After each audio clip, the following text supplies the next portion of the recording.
Alors ça, c'est donc l'approbation du procès-verbal du bureau communautaire du 1er octobre, jeudi 1er octobre. Pas de questions particulières. Bon, donc contre, abstention, unanimité. Merci. Je vous en donne là. Alors ensuite, on commence par le commissariat du futur. Une convention donc tripartite entre l'État, le conseil départemental et Saint-Quentin, donc plus à venir également la région sur les technologies. Alors, il y a un article du Code général des collectivités qui permet maintenant donc effectivement de construire des bâtiments pour le besoin de la police nationale. Pour les missions de proximité, bien sûr, directement liées au cadre de vie et à l'attractivité du territoire qui nous est cher. Donc, c'est un projet innovant, donc qui est bien dans notre cadre aussi, et une vitrine de l'expérimentation des nouvelles technologies au service de l'action publique. Voilà. Donc, et puis aussi une réponse stratégique aux enjeux de Saint-Quentin, dont vous connaissez bien sûr l'arrivée. Donc voilà, donc un partenariat, tout un programme. Et donc vous le connaissez, on en a déjà parlé. Et le même est a priori en première position demain, je crois, quasiment pour être voté au conseil départemental. Je crois que j'ai vu ça. Oui, c'est ça. D'accord. Ok. Bon, donc voilà, pas de questions particulières. On passe au vote. S'il n'y a pas de questions, pas de questions. Alors, on passe au vote. Donc, ceux qui sont contre, abstention, unanimité. Merci, bonjour, monsieur Pierre. Bonsoir. Et pourquoi, par exemple, lui, l'appareil, il n'a rien dit pour l'instant? C'est le dernier connecté. En fait, c'est le dernier connecté, c'est le dernier qui a parlé. En fait, il fait du bruit avec son micro, c'est pour ça. Et puis, maintenant, c'est Eric Alain qui est sur les comptes. Ouais, donc là, je vois. Bon. Alors, monsieur Fischer, ouverture dominicale des commerces. Oui, c'est une délibération qui est devenue récurrente depuis la loi du 6 août 2015. C'est la loi dite Macron pour la croissance, l'activité et l'égalité des chances économiques. Ainsi, à compter donc du 1er janvier 2016, l'ouverture dominicale a-t-elle été portée de 5 dimanches maximum à 12 dimanches maximum. Alors, lorsque le nombre de dimanches excède 5, la décision du maire est prise après avis conforme donc de l'EPCI. C'est ce que nous faisons ce soir. Il s'agit ainsi de prendre en compte la demande de 6 communes après sollicitation par Saint-Quentin. Alors, ces 6 communes, vous les avez évidemment dans la délibération: Coignères, Élancourt, L'Éclay-sous-Bois, Maurepas, Montigny-le-Bretonneux et Villepreux. Alors, on peut préciser toutefois que tous les commerces situés dans des zones commerciales sont autorisés à ouvrir à leur initiative tous les dimanches sans autorisation particulière. Alors, les zones commerciales concernées sont situées dans les communes notamment de Coignères, L'Éclay et Plaisir. Alors, la proposition est d'émettre évidemment un avis favorable sur l'ouverture des commerces le dimanche dans les communes du territoire de Saint-Quentin-en-Yvelines, donc dans ces 6 communes dont j'ai cité le nom, et autoriser le président évidemment à signer tous les actes afférents à la mise en application de ces demandes. Voilà. Très bien. Pas de questions? Donc, on passe au vote.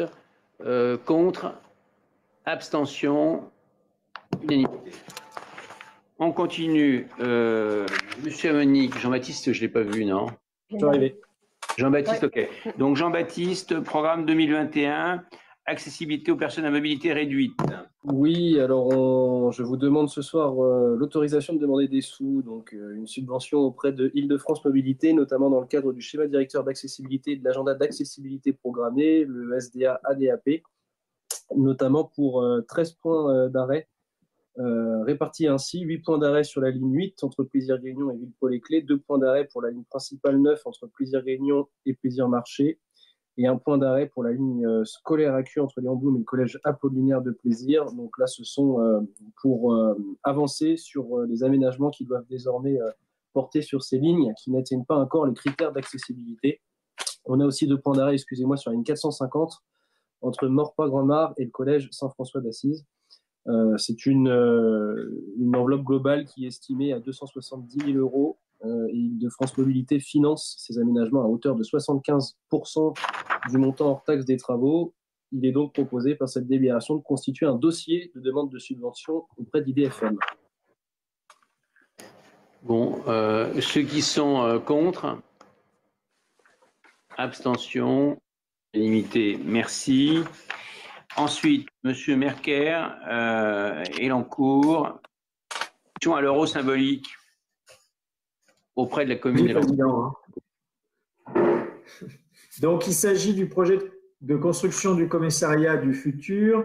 Le site identifié se situe sur les terrains situés à l'angle de la rue Luménil et de l'avenue Bertrand-Grégory. Il y avait une délibération de prise 5 décembre 2019 avec un transfert d'une emprise de 5000 m² entre la ville et l'agglomération pour réaliser ce projet. Et pour anticiper un besoin futur d'élargissement du périmètre et donc une extension du projet éventuel, il était convenu aussi d'acquérir une parcelle supplémentaire de 1000 m². Cette acquisition doit se faire au prix d'un euro symbolique. Ce point a déjà été vu, mais la ville souhaitait avoir le temps de bien étudier avant de le valider. Ce qui a été fait et validation a été faite par la ville. Donc aujourd'hui, cette délibération vous est proposée donc pour l'acquisition de ce foncier de 1000 m² par l'agglomération à la ville au prix d'un euro symbolique. Pas de questions. Je vais passer au vote. Ceux qui sont contre, abstention, unanimité, merci. Alors, on continue. Toujours M. Merker. Guyancourt. Oui, Président. Cette fois, il s'agit d'un terrain qui est situé derrière le siège social du Crédit Agricole au 43 boulevard des Chênes à Guyancourt. Il y a un terrain donc qui est occupé par de la végétation juste derrière ce siège. Et depuis des années, le Crédit Agricole dispose d'une servitude d'usage exclusive et gratuite sur cette parcelle. Dans le cadre du projet de la ZAC de la remise de voisins, il est nécessaire de bénéficier de l'usage de cette parcelle pour mettre en place une démarche de compensation environnementale. Ces mesures compensatoires concernent une sanctuarisation du boisement, l'interdiction de fréquentation par des personnes, densification des taillis, accroissement de la biomasse de bois mort.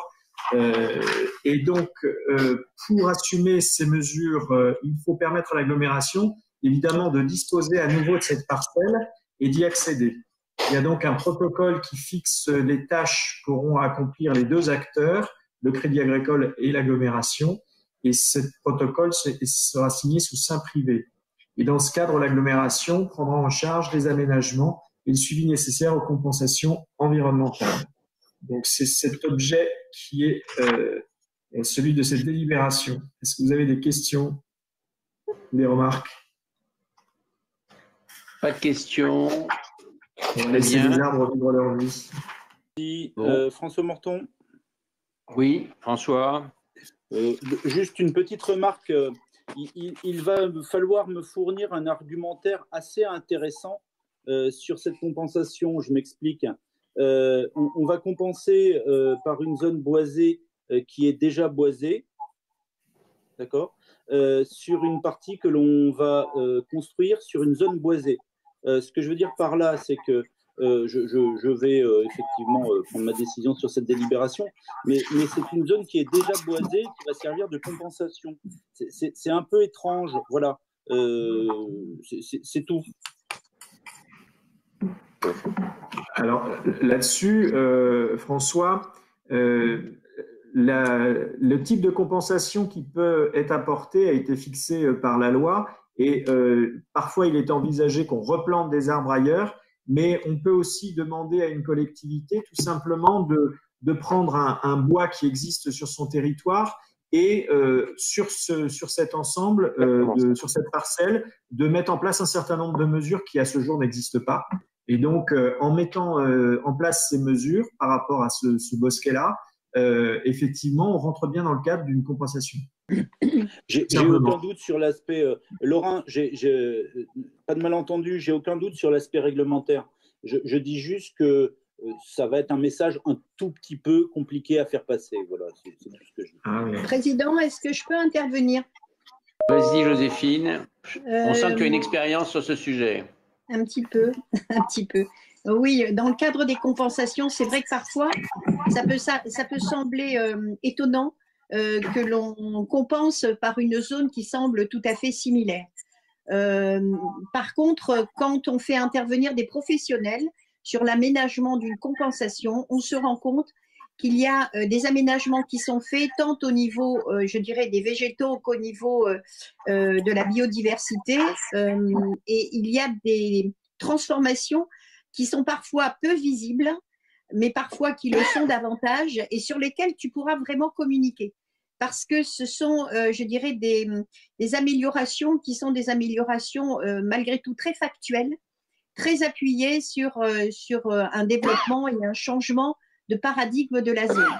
Donc j'en parle en connaissance de cause puisque en travaillant avec Biodif qui s'occupe des compensations sur d'autres territoires, on est confronté parfois à ce genre je dirais, d'incompréhension d'une zone de compensation qui semble très similaire à la précédente, alors qu'en vérité, quand la compensation est vraiment faite dans les règles de l'art, et c'est ce que demande l'État, bien sûr, il y a des changements sur lesquels on peut tout à fait communiquer et convaincre les gens de l'utilité de la chose. Je te remercie, Joséphine. Simplement, j'avais cru comprendre que dans le cas très, très précis de cette parcelle-là, l'idée était plutôt de laisser libre cours à une biodiversité et qu'en réalité, il n'y ait pas d'aménagement. Voilà. D'accord. Je ne sais pas si Laurent peut me le confirmer ou pas. Il n'y aura jamais d'aménagement. Ce que tu évoques, François, c'est parce que pendant la commission, on a regardé justement un peu en détail quelles étaient ces différentes compensations. Et si on les regarde un peu rapidement, on a l'impression qu'en fait, il s'agit de laisser faire la nature. Mais c'est tout de même un peu plus que ça. On le voit d'ailleurs dans le détail de la délibération. Il y a toute une réflexion qui est menée autour de la biomasse présente sur le site et aussi de tout ce qui se passe au niveau comme je cherche le mot, tout ce qui tourne aux insectes. Donc il y a un vrai travail, une vraie étude qui doit être réalisée par rapport à ça sur ce bosquet, travail qui n'est pas fait aujourd'hui. Voilà. Ok. Donc ça va, Monsieur François Morton va pouvoir trouver un argumentaire béton. Donc pas merci. sûr, Monsieur le Président, pas sûr. Je vais m'y mettre tout de suite. Bon. Merci de nous tenir au courant, mon cher François. Très bien. Alors on passe au vote. Ceux qui sont contre, abstention, donc unanimité. Merci. Et toujours Lorrain, donc l'ancien groupe scolaire Lurca. Servitude. Alors, sur cet ancien groupe scolaire, il y a eu un programme immobilier qui a été réalisé et en 2017, une délibération avait été prise pour mettre en place des servitudes de passage et d'accès pour les réseaux. Il est nécessaire aujourd'hui de rapporter cette délib et de prendre une nouvelle parce que, en fait, les servitudes telles qu'elles avaient été définies ne correspondaient pas complètement au réseau. Donc, si vous regardez le plan, il s'agit dans la nouvelle délibération d'avoir des parcelles qui correspondent exactement au réseau pour pouvoir accéder tout simplement à ces derniers. Pas de questions. Ceux qui sont contre, donc abstention, donc unanimité. Merci. Alors, on continue. Lorrain toujours. Voisin-le-Bretonneux. Alors, le point suivant, c'est Voisin-le-Bretonneux. Justement, c'est en lien avec cette fameuse compensation qu'on vient d'évoquer. On a là 3 délibérations similaires qui vous sont présentées dans le cadre du très beau projet porté par l'Agglo et la ville de Voisin sur la ZAC de la Remise. Nous avons déjà évoqué le sujet. Sur ce projet d'aménagement, il y a un groupement d'opérateurs qui a été retenu, composé du groupe Valoffice Sarepa, du groupe Arcade et de la SSCB Voisin le Parc Habité, qui est elle-même composée du regroupement de Pierre Étoile et de MDH Promotion et de Paris Ouest Promotion sous l'appellation les promoteurs du Grand Paris. Et à cela s'ajoute la SODES pour la partie commerce.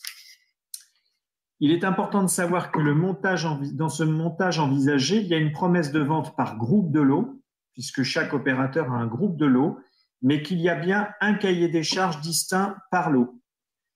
Donc, ce soir, les 3 délibres qui vous sont présentés sont là pour approuver les cahiers des charges de cession des terrains, les conditions et les caractéristiques des ventes des 3 groupes de lots aux opérateurs. Dans ce programme global, on a au total 182 logements sociaux, 249 en accession libre, 25 PSLA, 30 LLI et 1504 mètres carrés au total de surface commerciale. Donc, la première délib concerne le groupe Arcade Promotion qui doit donc… alors, attendez, je vous dis ça. Est-ce que j'ai bien Arcade le premier? Non, c'est Valoffice Sarepa le premier, excusez-moi. Donc, le premier concerne Valoffice Sarepa qui doit développer 110 logements, comme je viens de l'évoquer, et avec la société Sodes à une maîtrise de co-ouvrage. Le prix de cession de ces terrains est de 430 € hors taxe SDP pour le logement locatif social et 400 € hors taxe de SDP pour les surfaces de commerce, soit un total prévisionnel de 3 581 710 € hors taxe. Le programme, il y a un engagement de la part de l'opérateur d'obtenir la certification NF Habitat HQE par Cercal.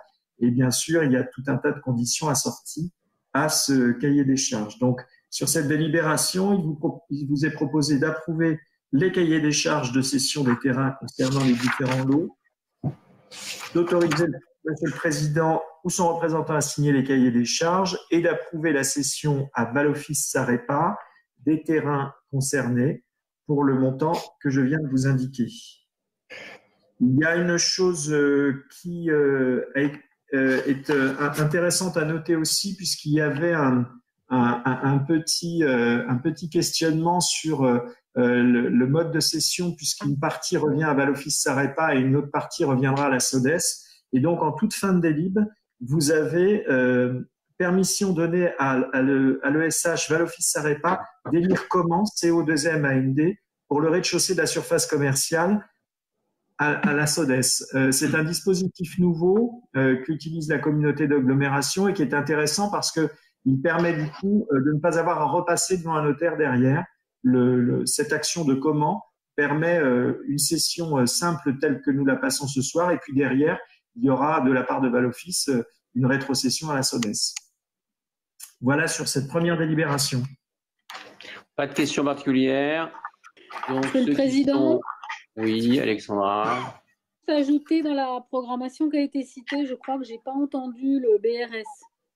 Juste pour dire qu'on a transformé du logement social en une partie de 28 logements sociaux en BRS, le bail réel solidaire, qui est la nouveauté portée par le département des Yvelines. Donc, c'était juste pour le signaler qu'on avait aussi ça. Donc, on a un quartier qui offre en fait toutes les possibilités de logement qui existent, je crois. Ben, ils en ont de la chance, nos amis de voisins. D'ailleurs, Monsieur le Président, je ferai un point en conseil certainement des 12 maires bientôt sur le BRS pour expliquer ce que c'est exactement et les avantages. Voilà. D'accord. Très bien, merci Monsieur le spécialiste des logements sociaux, Monsieur Garestier. Président, oui. Juste pour rebondir et pour la boutade, avantages et inconvénients du BRS. N'oublions pas les inconvénients. Je rappelle que ça n'est pas du locatif social. Non, mais ça tend vers l'accession et ça compte dans le stock de logements sociaux, en effet. J'ai bien compris et je le sais. Je te remercie, Grégory. Il n'y a pas de souci. Donc, M. Garestier nous fera un inventaire des plus et des moins. Bien entendu, il n'y a pas de problème. Alors, ceux qui sont contre, abstention. Donc, très bien. Merci. C'est limité.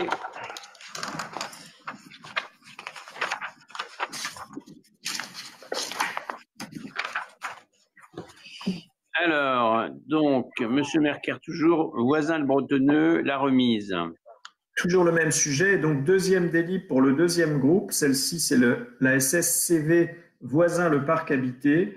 Celle-ci doit développer plusieurs opérations sur 6 lots, représentant 278 logements, dont 249 en accession libre, 29 en locatif social, par le biais d'une vente en VFA auprès du groupe Arcade sous forme de logement collectif. Et elle doit réaliser en rez-de-chaussée d'un des lots une surface commerciale de 404 mètres carrés avec la société Sodes. Les prix de cession des terrains ont été négociés de la manière suivante. 804 € hors taxe de SDP pour les lots en accession libre, 330 € hors taxe de SDP pour le lot en VFA pour le locatif social et 400 € hors taxe de SDP pour les surfaces de commerce avec un total prévisionnel de 15 141 806 € hors taxe. Pour le reste, on est comme sur la première délib. Est-ce que vous avez des questions à ce sujet-là?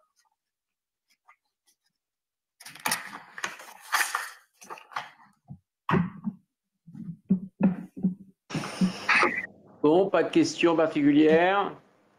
On passe au vote. Ceux qui sont contre, abstention, unanimité, merci.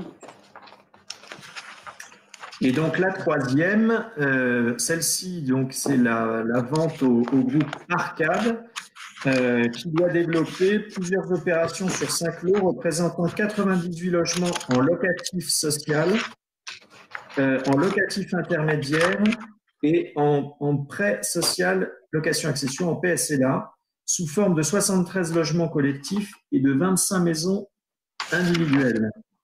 Les prix de cession, c'est 430 € hors taxe pour les locatifs sociaux, 380 pour le PSLA et 800 pour le LLI, soit un total prévisionnel de 3 890 060 € hors taxe. Même condition ensuite que pour les précédents.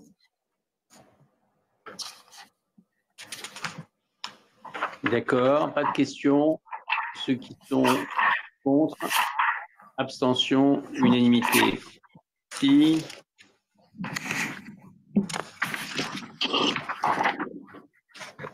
Alors, toujours acte de la remise, toujours Lorrain, convention de transfert d'ouvrages d'équipement public.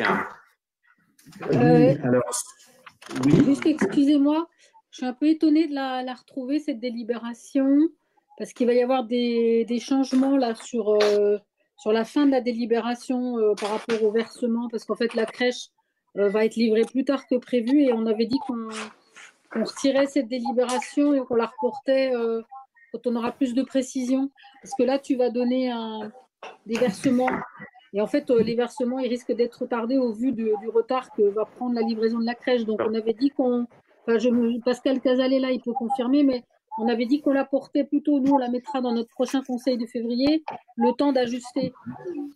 Oui, je le confirme, oui, tout à fait. Donc, si vous permettez, on la retire pour pas la repasser encore une fois après, quoi. Non, mais pas de problème, Madame la vice-présidente. Nous retirons la délibération à votre demande. Pas de problème. Et je voudrais juste profiter que j'ai la parole, Monsieur le Président, pour dire tout le bien que je pense du travail en groupement. Pour ceux qui vont avoir des quartiers peut-être à construire en entier, cet exercice de faire travailler tout le monde ensemble. Aujourd'hui, on a vu toutes les façades et on voit qu'il y a une vraie cohérence interne, qu'il y a eu un gros travail entre tous les archis. Donc, je voulais souligner que pour moi, c'est quelque chose qui fonctionne. Voilà. C'était vraiment intéressant comme travail. Et je remercie les services de l'Agglo parce qu'ils y passent quelques heures. Vous remarquerez, quand un vice-président n'est pas d'accord, bien sûr, nous enlevons immédiatement la délibération, Madame la vice-présidente. Donc, très bien, on continue. Alors, c'est Villepreux, toujours Lorrain. Alors, c'est Villepreux et Léclay, c'est un projet qui est à cheval sur les deux communes. Il s'agit la Poste est propriétaire d'un terrain qui est donc à cheval sur les deux communes, sur laquelle il y a un bureau de poste, un logement, et tout ça est vieillissant, et donc il est proposé de procéder à l'acquisition de cette parcelle auprès du groupe La Poste pour 1 130 000 €. Derrière, il est projeté évidemment de maintenir le logement, et on va commencer à acheter. Non. Voilà. Donc pour ce prix-là, il est prévu de recréer évidemment un bureau de poste pour maintenir l'activité postale, de réaliser également du logement et sans doute de la surface commerciale.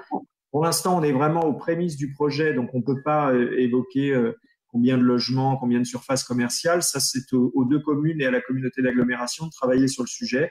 Mais en tout cas, le projet est là. Donc, voilà ce qui est proposé aujourd'hui.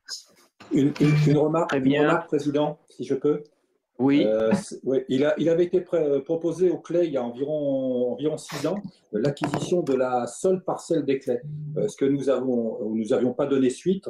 Et là, on a la preuve ce soir que lorsqu'on dialogue très très bien entre deux communes et avec mon collègue Jean-Baptiste et l'AGLO, on peut arriver à une proposition qui sera gagnante pour l'ensemble.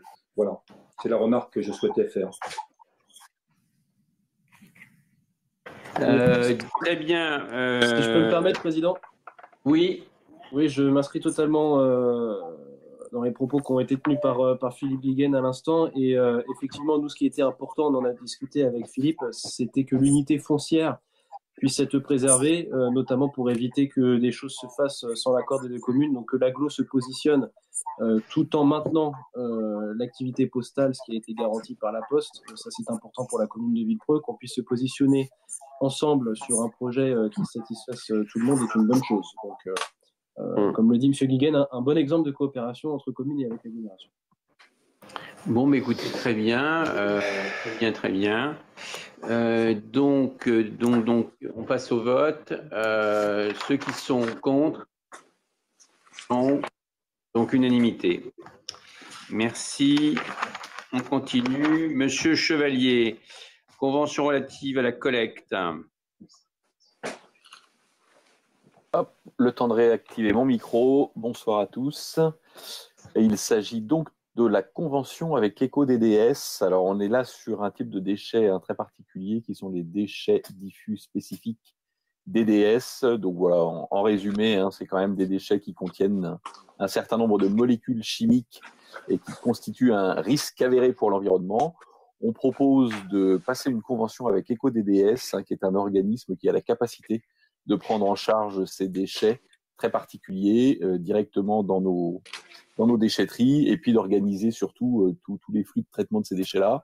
Le fait de passer cette convention nous apporte par ailleurs un soutien financier et dédié aux équipements et aux infrastructures pour les collectes séparées, ce qu'on a déjà à l'entrée de nos déchetteries, des actions de communication locale.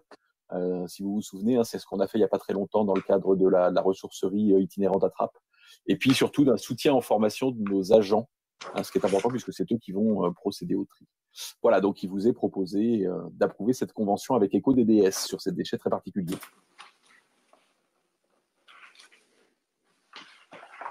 Pas de questions.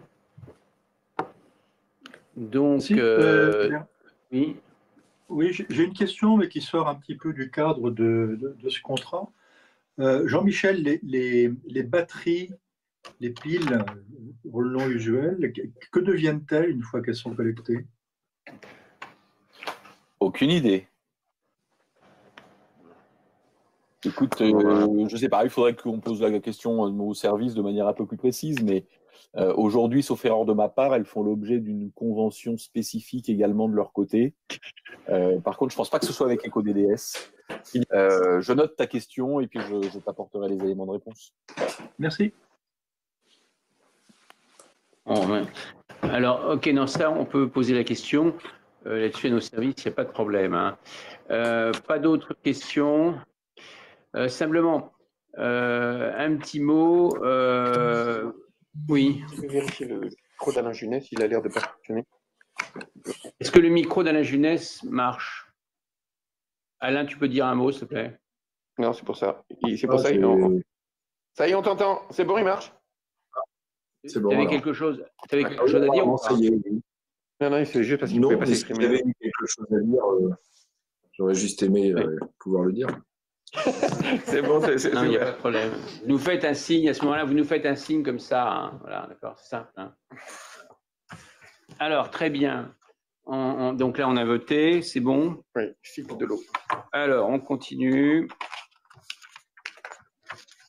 Non, mais simplement, ce que je voulais vous dire, sans qu'on ouvre un débat là-dessus, mais que, bien entendu, sur tout ce qui concerne collecte, etc., vous aurez des commentaires dès qu'on change quelque chose.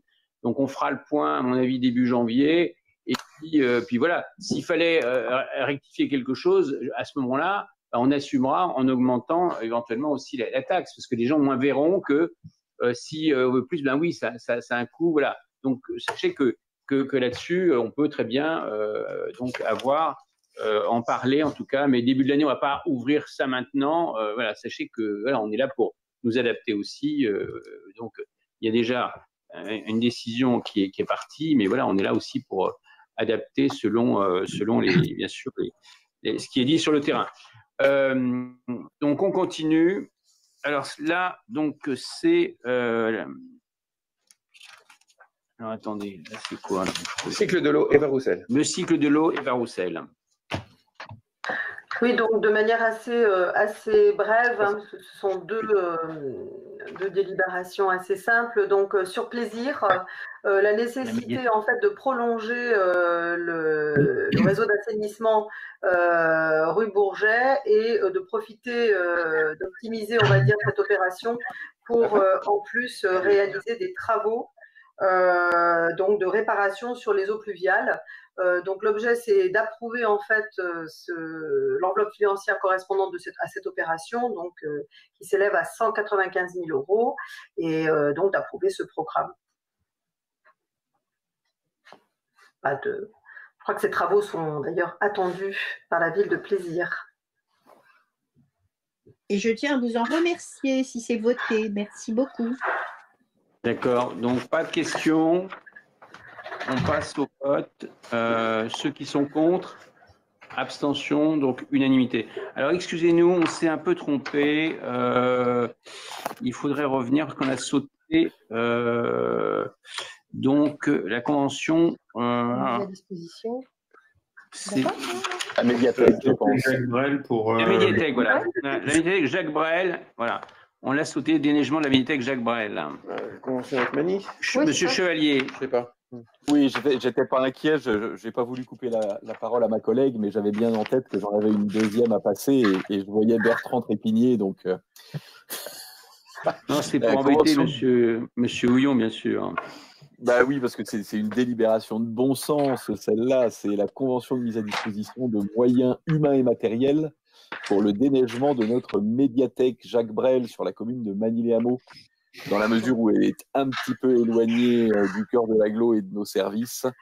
Au cas où il viendrait à neiger ou geler cette année, on a la possibilité de faire appel au service de Magny. Donc on a une convention qui prévoit le tarif d'intervention, 48 € pour une intervention préventive et 70 € pour une intervention curative. Voilà, alors je crois qu'il y a bien longtemps qu'on ne l'a pas activé, Bertrand, je crois qu'il pourra le confirmer, mais en tout cas, elle a le mérite d'exister. Et vous remarquez que le tarif n'est pas très cher non plus pour vous permettre de rester dans le cœur de l'agglomération. Avec les questions de réchauffement climatique, on n'est pas très inquiet à augmenter le tarif, monsieur Houillon. En même temps, on est rassuré parce qu'on avait l'impression qu'elle était déjà enneigée quand on entendait Michel.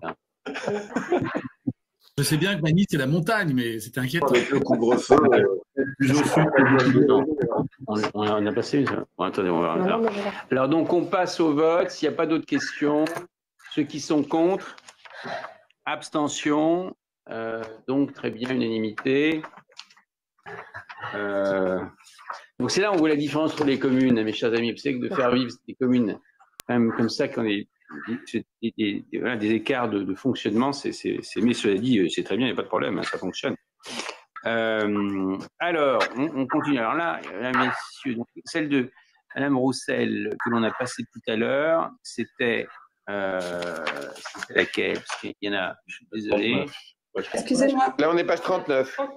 Donc, on revient à la page 39. Maurepas, protocole d'accord. Alors, Maurepas, protocole d'accord pour l'intervention de Saint-Gothard sur les réseaux d'assainissement. Oui.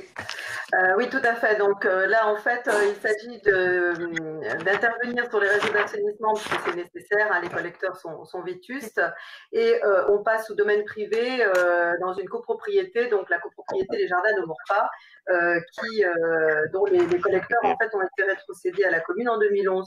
Donc on a besoin tout simplement de signer un protocole, d'engager un protocole avec cette copropriété, ce qui va créer donc une servitude, et puis également un acte de rétrocession au profit de la copropriété pour les branchements qui vont être réalisés sur le domaine privé. Donc la proposition, c'est d'approuver ce protocole d'accord pour permettre cette intervention de 50 ans en Yvelines. Pas de problème. Pas de questions. Non, Président, je voulais juste rajouter, rendre hommage à Cécile Goulet, notre ancienne DGA au patrimoine, qui a mené ce dossier depuis le départ, qui est un dossier qui était attendu par de nombreux Morpasiens qui habitent dans le quartier sur ces problématiques d'assainissement qui est très complexe. Et en tout cas, je suis ravi qu'avec l'agglomération, il ait pu aboutir. Et voilà, je tenais à rendre hommage à Cécile Goulet et puis ses équipes.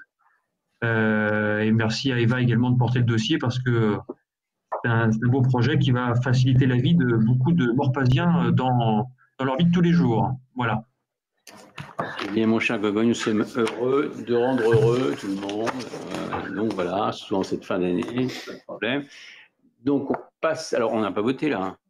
Hein. Bon, on passe au vote. Ceux qui sont contre, il ne manquerait plus que ça, ouais, ce que vous a dit M. Garessier. Ceux qui s'abstiennent, donc unanimité. Merci. S'il vous plaît, excusez-moi. Oui. Oui.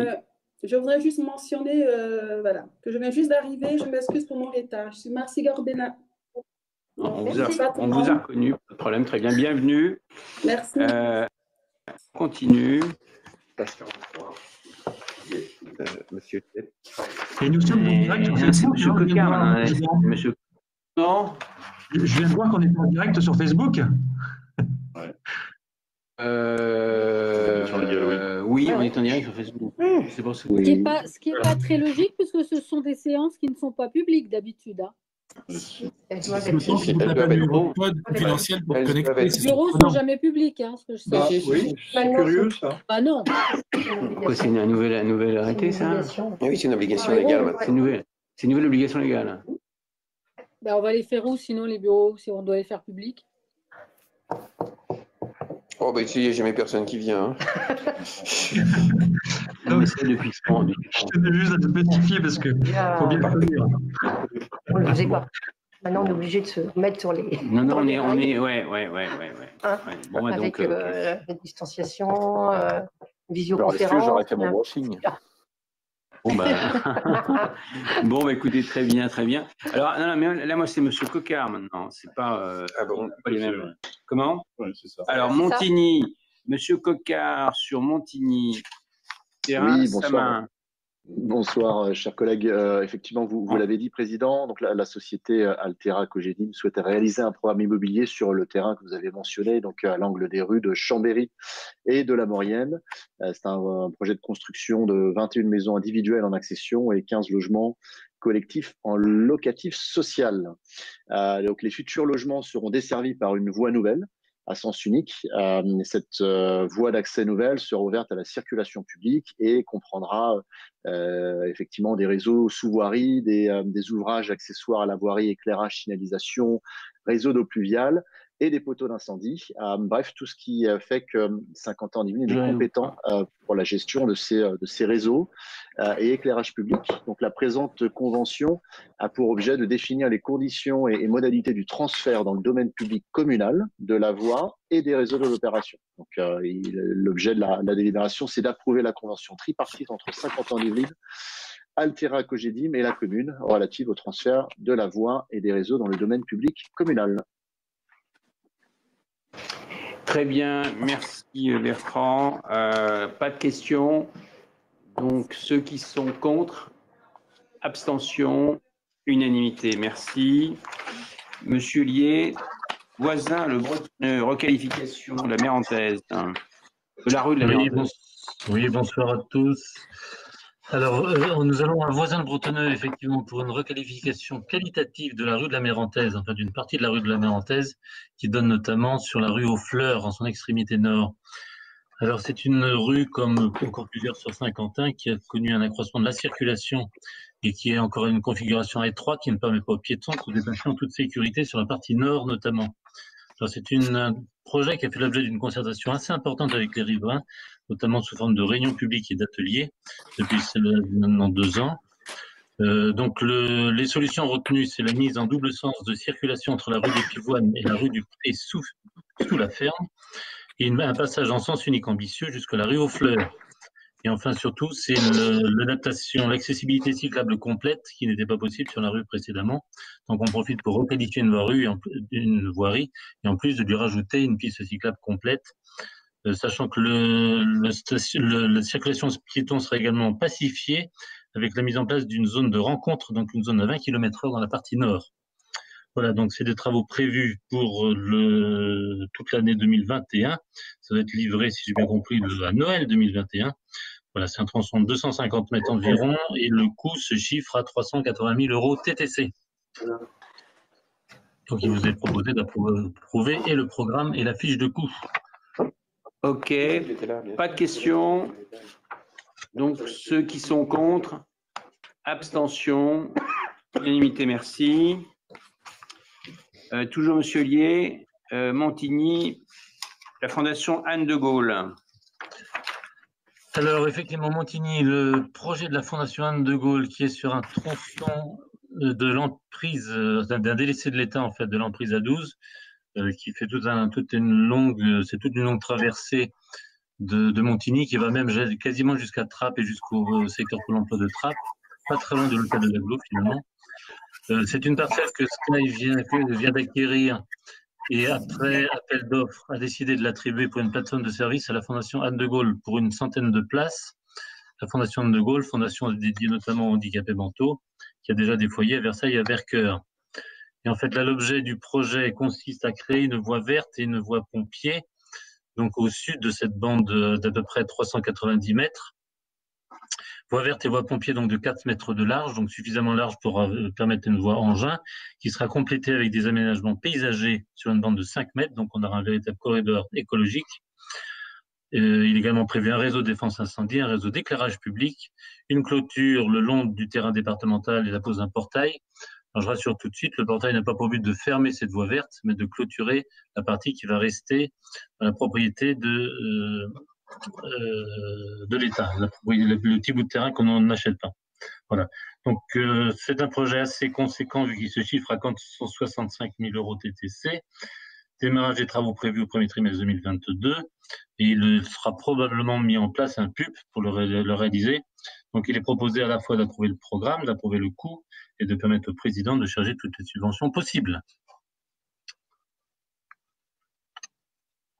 Très bien. Voilà. Pas de questions. Donc ceux qui sont contre, abstention, unanimité, merci. Alors, je vous rappelle, mes chers amis, que donc c'était le dernier bureau de l'année. Le prochain aura lieu en février. En revanche, la semaine prochaine, on vous attend bien sûr pour le jeudi 17 à 19h30. Alors, c'est un comité, bien sûr, mais c'est distanciel, donc c'est comme aujourd'hui. Et là, on sera 75, 76, je sais pas, c'est 76. Donc, on sera 76 personnes. Voilà, 19h30.